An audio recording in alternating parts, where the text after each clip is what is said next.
I'm Charles Wentz, and it's good to be with the Silent Samaritans today. We continue to be excited about this program.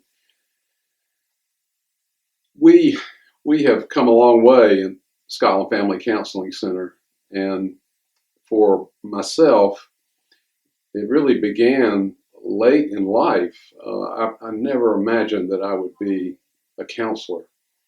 I went back to graduate school at age 52 following many years of youth work at Laurinburg Presbyterian Church, and that really became my inspiration. So I graduated, went into the field, and have been in the field ever since. And I learned that it is my professional life's passion. It is something that I just really love doing. I think that's the way it is with all of us here. We love being counselors. Good afternoon, and thanks for joining for our annual Silent Samaritan fundraiser for Scotland Family Counseling Center. I am Tamara Davison, and I'm a licensed clinical mental health counselor for the agency as well as the clinical director. I've worked with Scotland Family Counseling Center for 7 years now, and I have actually been in the field of counseling for 30 years. I hate to admit that tells my age, but it is accurate. I have worked with a variety of clients from 5 years of age to 85 years of age, with families, with couples, with individuals, with groups, and it has been a very rewarding career. Scotland Family Counseling Center is one of, if not the best place I have ever worked. The people here are wonderful. The support, the love, the caring that surrounds this place. It's a very blessed place to work, and I'm very blessed to be here.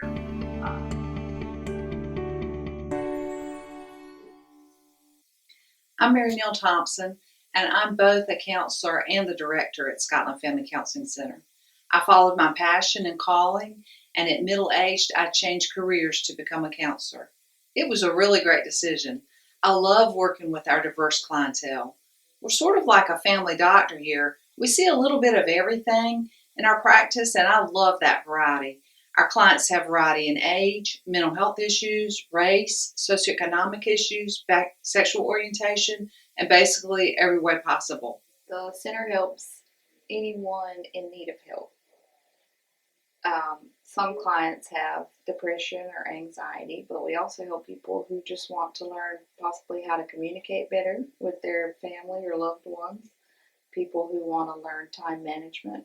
Basically, any kind of issue that you'd like a objective third party to listen to, we can help with that. A little bit about my history as far as my personal growth work. I've done a lot of work in transaction analysis. I had the opportunity to go to the Southeastern Institute in Chapel Hill and study up under Van Joins and Emily Keller in regards to my transaction analysis work. And that work works with the ego structures of a person, and it looks at the child ego states, the adult ego state, and the parental ego state. And for me, it's really working with the clientele as far as doing some crosstalks, some empty chair techniques, and really going into those structures and finding out where they're having maybe an impasse, or they're having a area that they're getting stuck on. And it's my job to help them rewrite that structure. As far as a misconception of what counseling is, adult clients come into the office and they are expecting me to tell them what to do. Newsflash, that is not our job. We are not here to tell you what to do, but it's pretty much a reflection, a mirror image of what do you want? How do we get you there? What are you willing to change in order to make that change come about? And for us, we're just facilitators. I often use the analogy that we are the catalyst and you are the caterpillar. And hopefully whenever you leave counseling, you will have the butterfly wings that you always desired. And oftentimes in that counseling role, we have to use some strong confrontation to get them to really say, is this what you want? So as far as counseling, it's not about us just being dictators like parents. It's really about facilitators and helping you really challenge yourself to say, is change really what I want? So we offer a lot of different types of therapy as far as dealing with certain problems. I use cognitive behavioral therapy quite a bit, which focuses on your thinking process as well as your behavior, just like the title sounds. I'm also trained in EMDR, which stands for eye movement desensitization and reprocessing, which is a mouthful. That's why we say EMDR. And that's a very fascinating technique to use for trauma clients. It also helps with other things, not other than just trauma, but it was developed and started on trauma patients. And it is a technique in which you actually use your eyes back and forth. It is not hypnosis, but you do move your eyes back and forth, and you reprocess any traumas that you've been through. I'm giving you the short version because it's more complicated than that. But I have seen it work wonders with people, and they've gone from not being able to do certain things in their life and avoiding certain places to being able to go to those places again and not be afraid. So it's a wonderful technique, and I'm thankful to be trained in it. I've been trained in it maybe 4 years now, but when I was starting my career in graduate school in the 80s, I read about EMDR, and at that time I thought, this is something I want to learn eventually. It took a long time, but I got there.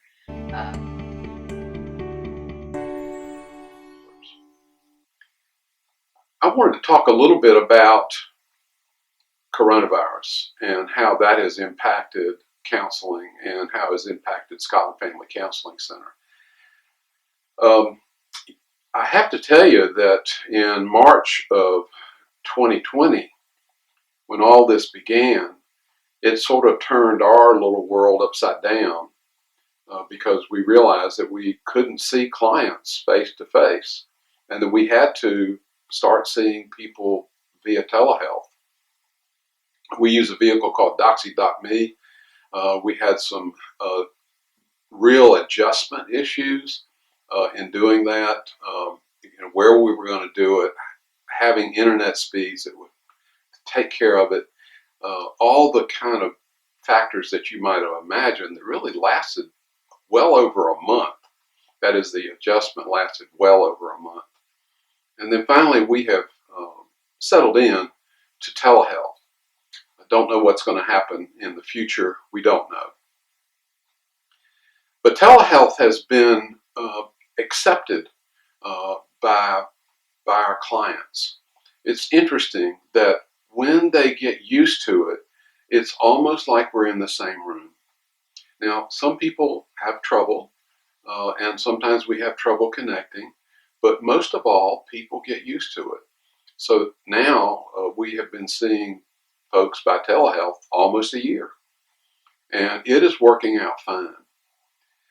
There's something else that I feel like is important for the Silent Samaritans to know is the impact of our coronavirus pandemic on people going forward. I don't know what it's going to be like, but if anything is drawn off of our experience, we can expect post-traumatic stress disorder. We can expect high grief, increased rates of anxiety and depression that may last for years as a result of this. If you think about all the people that have been impacted either with their health or losing a loved one, it is just huge. And I believe that Scotland Family Counseling Center is going to have to serve those people in really interesting and very hopefully helpful ways in the future. What I've noticed is that my clients who have maybe social anxiety feel a lot better because they're not being asked to engage in the public or socially as much because of COVID restrictions. My clients who have been depressed are struggling a little more because the isolation is a lot stronger and deeper with the COVID restrictions as well. So, telling you a little bit about the work I do here at Scotland Family Counseling Center. With me having a elementary background, I do a lot of work with kids, and some of that work is in the area of arts therapy. Not that I have a certification in that, or do I have a certification in play therapy? That's definitely something that I'm considering in the near future. But I also do some sanctuary work. And with the COVID at hand, it's been quite challenging with the clients that I have as far as like how to navigate them through some positive personal work in regards to an idea of play with such a gap in resources. So when clients are usually able to come into the office, they are able to have some hands-on activities. So it's been quite challenging to work with the kids in the virtual realm. Many people wonder how we get the money to fund Scotland Family Counseling Center. First of all, we bill insurances, including Medicaid, EAP, and many other insurances. We take private pay clients, and we also pursue grants, including from the United Way, Morgan Foundation, Scotland Foundation, and others. We're very fortunate to have a lot of in-kind support from Scotland Healthcare, including the provision of these lovely offices. We also have the support of a number of local churches who give to us regularly, and we call them our congregational partners. Just to clarify, we are a nonprofit, a 501c3 agency, and a validated ministry of the Coastal Carolina Presbytery. We qualify for that nonprofit and validated ministry status because we don't just serve clients that pay or those that pay well. At Scotland Family Counseling Center, we are actually answering a call to help others in need of mental health treatment. By helping them, we are helping all the people in our community. When people are healthy mentally, they're more productive at work, they're better parents, they're better partners, they reduce substance use, they're better students with fewer discipline issues, they're happier, and they have fewer medical problems. Even with the other funding streams I've mentioned, we can't help all the people we do, including the uninsured and underinsured, without the support of our Silent Samaritan donations. The financial gifts that you give help meet the financial needs of this agency so we can meet the mental health needs of the community. Thank you for listening today and for being a part of making our community a better place to live and work by contributing to the Silent Samaritan Society.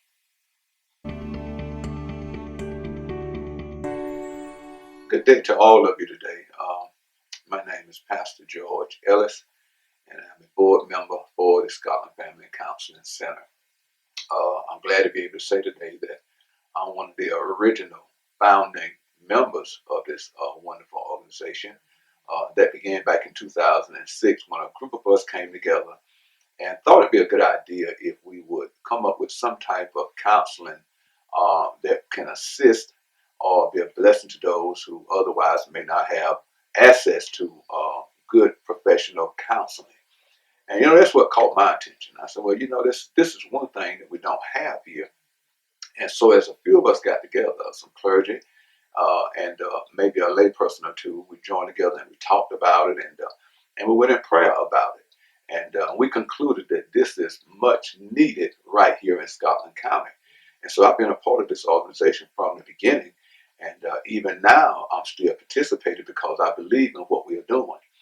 When I hear the statistics of how we've grown, because we started in the Laurinburg Presbyterian Church in one room with only a few clients, and now we have grown, and the number has grown as well. And now we've had to expand. We've made several moves in terms of trying to find adequate spacing, and this is where we are right now.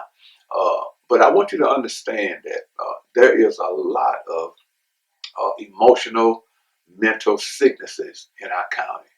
Uh, you would be surprised at the people that need what we are offering. But before we came here, they didn't have that. And when we meet as a board, we talk about the numbers, we talk about the people, we talk about the different levels of emotions that people come here and receive. I mean, it is something beyond what we would think would happen here, especially with the numbers, but then it proves why we are here in existence to start with. And that is to reach those who otherwise may not have access to what we have. Our prayer is that those who are struggling, and there are different levels of means by which they do so. You can be struggling mentally as it relates to the situation in our country, the unemployment. You know, people are dealing with some stuff. People are shut in, quarantined, they're shut off from other folks. And that does something to your emotions. I'm thinking in terms of where we are now and then the COVID situation and all of that, what's going on, the negativity, and people who are in home or have to deal with all of that. But then before then, it was even the same thing because we had people that was emotionally drained. People was going through things that nobody knew about, bereavement, and all of that played a part. So we believe God has placed us and called us for a time such as this, that we may be that arm to those that are in need. And folk, once they come here, and they are blessed by what has happened here, and they go away from here better than they were when they came. That lets us know that our ministry here is not in vain. And so, as it relates to the Silent Samaritan, we encourage people to participate because to do what we do, it do takes funding. And we're extending an invitation for you to participate because we are our brother's keeper. We have been called when we are able to sow into a ministry that will be a blessing to others. That's our way of touching them through that ministry. But we need support in order to be able to do that. And that's where your financial contributions come in. Whatever you can do to help us, know that when we touch lives, and we are, that when we bless people, and we are, when we make people's lives better, and we are, that you have a hand in that. And in so doing so, you become not only the silent Samaritan, but the good Samaritan. So we hope that you will join with us and to continue this ministry that is especially needed now. When folk look this way and see the Scotland Family Counseling Center, I pray that they'll see a place of hope, a place where they can come and just be themselves, but at the same time be ministered to by professional counselors who have been trained and who have been educated in this field, but who through faith will minister to people where they are. And that's why we are a faith-based organization. So we invite you to participate with us. Please join with us. Be that hand that helps us to reach somebody who otherwise may not be able to come because your gift helps us to be a blessing to those who don't have insurance, who otherwise might not be able to get the counseling that they need, but they can come here and get it through people like you that sow into this ministry and help us to touch other folks. I hope you will join with us in keeping this ministry going, this counseling center going, and that we'll even reach further people than we are now. Bring them into the fold and do what we can to minister to them, to touch them, and they'll go away from here blessed and tell others of how God blessed them through the Scotland Family Counseling Center. Thank you for allowing me to come to you where you are. I hope you will join with us and let God move your heart, and you will be that arm through which He can touch folks through the Scotland Family Counseling Center. God bless you, and may heaven smile upon you. Hi, I'm Pam Hill, and this is my husband, Bill. We've lived in Laurinburg for 36 years and call it home. What a wonderful community to be a part of. And one of the wonderful things here is the Scotland Family Counseling Center, which started in our church, Laurinburg Presbyterian. I was a volunteer then, and has grown into its own home and several counselors. We know personally how important this kind of service is to our community.